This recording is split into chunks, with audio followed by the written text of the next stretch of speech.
मतलब सारे जनरल वहां पहुंच गए। Yes yes yes. Chief chief solicitor general भी वहां मौजूद हैं।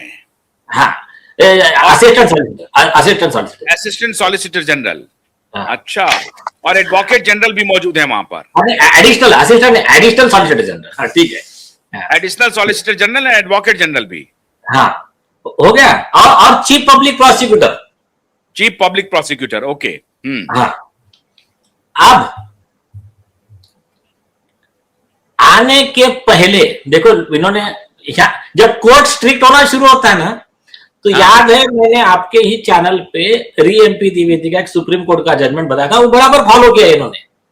हाँ, बड़ा जवाब देने से पहले इनको एक्शन लेके आना है। हाँ, नहीं तो ये निकल जाएंगे।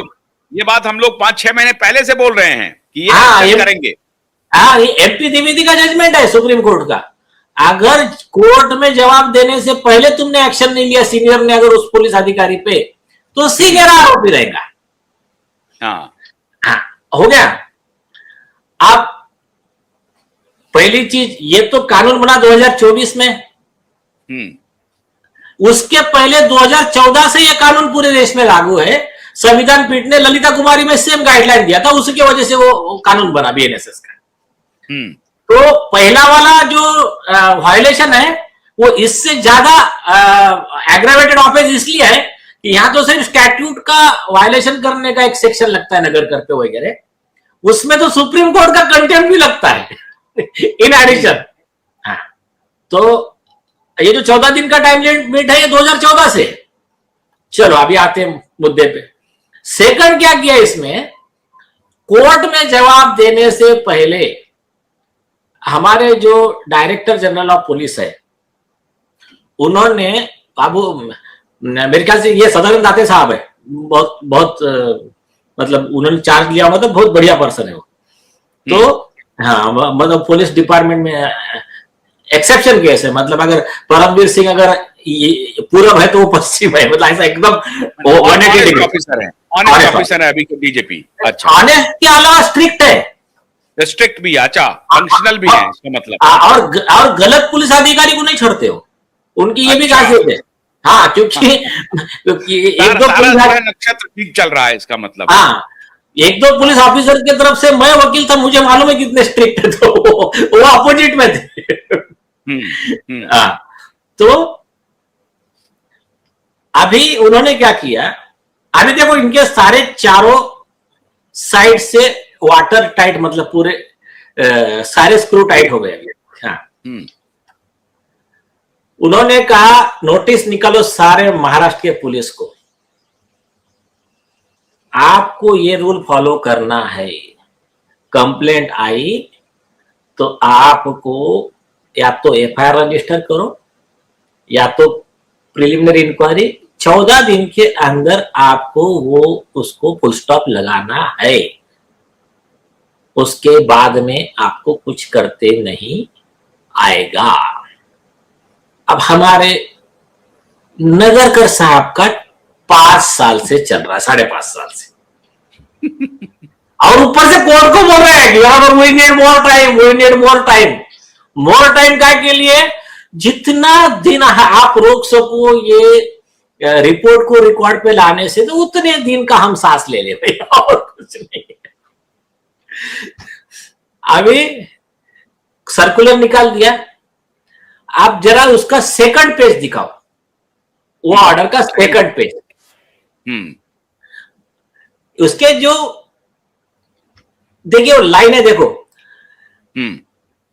Necessary notice as per the provisions of law will be issued to mister Shriram Karande, assistant police inspector attached to Kashimira police station for his lapse in not complying with the mandate of law under section 173 of BNSS। Court ने पूछा था आप कार्रवाई करोगे, last time आपके channel पे बताया मैंने कि हम कार्रवाई करें, तो नहीं हम कार्रवाई कर लेते हैं उस पे। और यही तो जज थे, एक बार बोलते जाएं, यही जस्टिस थे, जस्टिस गडकरी, यही जस्टिस हैं जस्टिस भोसले। वो डायरेक्टर जनरल ऑफ पुलिस को और एडवोकेट जनरल को कह रहे हैं कि आप कार्रवाई करेंगे या हम कार्रवाई करें। हाँ, यस, तो उन्होंने कहा नहीं नहीं हम कर लेते, आप भी नोटिस इश्यू करते हैं कि आपने ये एफआईआर रजिस्टर क्यों नहीं किया और 14 दिन के अंदर कंप्लीट क्यों नहीं किया, ये इसका सबका पूरा जो भी उसके ऊपर लीगल एक्शन में लेंगे वो लिख दिया उसमें। अभी अपने केस में और करना क्या है, ये जो पुलिस अधिकारी है श्रीराम करंडे के जगह नाम आ जाएगा शैलेंद्र नगर कर का, और क्या है।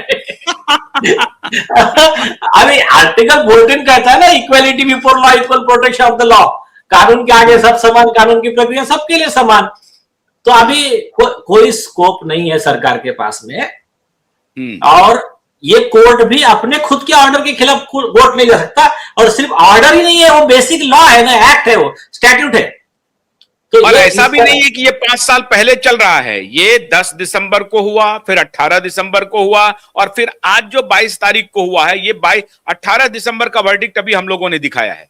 हाँ। 18 दिसंबर का, 3-4 दिन पहले का वर्डिक्ट, 19 दिसंबर का, जिसमें कि डीजीपी भी है, वहां एडवोकेट जनरल भी मौजूद हैं, असिस्टेंट सॉलिसिटर जनरल भी मौजूद हैं, पुलिस के डीजीपी को उनको आदेश दिया है, और सभी लोगों को आदेश दिया है कि भाई कोई भी कंप्लेन, आप केस को ऐसे समझ लीजिए, मैं बहुत लबुलबा फटाफट बताता हूं, फिर आगे नीलेश जी बताएंगे।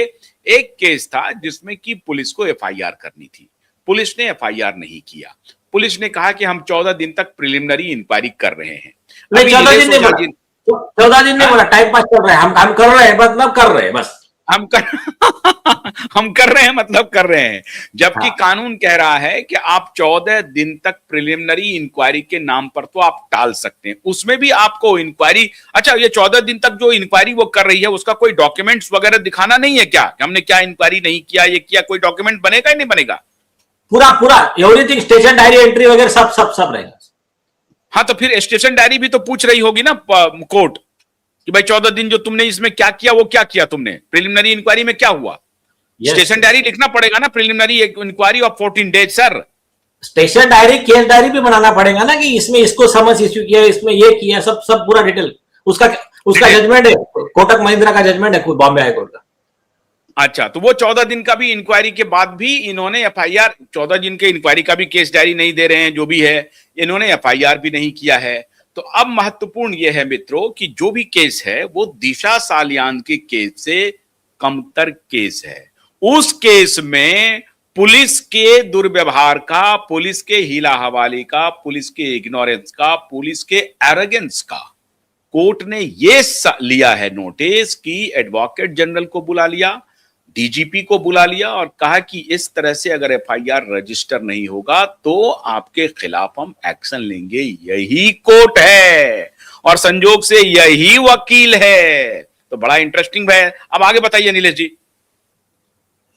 अभी देखिए, अभी आज 22 दिसंबर को क्या हुआ? आज फिर वो विषय आया, कोर्ट ने कहा, इन्होंने बोला असिस्टेंट एडिशनल सॉलिसिटर जनरल और एडवोकेट जनरल ने नहीं बोले साहब ये सब तक सबको लागू है और स्ट्रिक्टली लागू है, तो वो स्ट्रिक्टली फॉलो करेंगे वगैरह, जो भी सबमिशन हुआ। कोर्ट ने कहा अच्छा ठीक है, आप ये सबके लिए बन गया बोले लॉ। आप आते हैं ये पिटीशन के मुद्दे पे, तो ये पिटीशन में क्या फिर आगे का क्या है?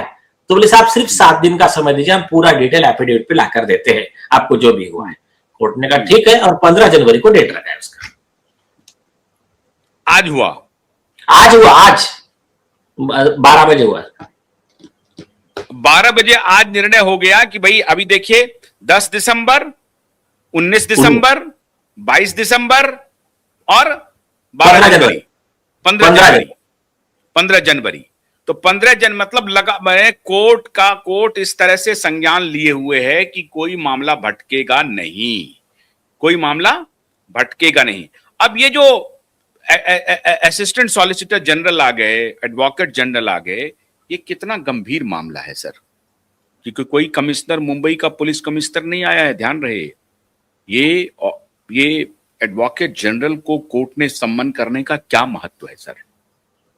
क्या महत्व है मतलब? अरे भाई ये एक केस के लिए नहीं है, पूरे सारे केस के लिए फिर ये लॉ बन रहा है ना। और उन्होंने कर दिया फिर, जब जैसा देखा कि कोर्ट का रुख कड़क है, स्ट्रिक्ट है, टाइम भी नहीं दे रहा है, 19 चलो 22 को रखो, 10 तारीख चलो 19 को रखो, जो इस तरह से जो कोर्ट स्ट्रिक्टली ये कर रहा था ना, फिर उससे वो मतलब उनको समझ में आ गया अब अपना एक्शन होगी अपने खिलाफ भी, तो फिर सीनियर लेवल पे मैटर गया, और सीनियर फिर तो दाते साहब होंगे तो फिर तो बोलने की बात ही नहीं, वो तो बहुत स्ट्रिक्ट पर्सन है। सारे पुलिस को सीधा ऑर्डर, आपको इसका स्ट्रिक्ट कंप्लायंस करना है, कोर्ट के सामने लाके रखा, और जिसने नहीं किया वो आयोग को नोटिस दे दिया। अब ये एक केस, एक वो वाला केस नहीं रहा या दिशा सालिना वाला केस नहीं रहा, ये नियम अभी देश के, महाराष्ट्र के हर नागरिक को लागू है। जो भी तो महाराष्ट्र के नागरिक को लागू होगा, तो इसका तो आप रेफरेंस अभी माननीय चीफ जस्टिस ने कहा है कि अगर किसी कोर्ट ने कोई कहा है तो उसको संज्ञान में लेना चाहिए दूसरे कोर्ट को। तो दिल्ली में भी इस तरह की घटना होगी तो रेफरेंस में आएगा कि मुंबई हाई कोर्ट ने यह फैसला दिया हुआ है। हाँ, आएगा ना, आएगा। नहीं, और वैसा भी वो बेसिक एक्ट है ना, अभी कोर्ट ने बोला ठीक है, लेकिन वो एक्ट में ही प्रोविजन है ना भारतीय नागरिक न्याय संहिता में, वो पूरे देश को लागू है ना वैसे भी।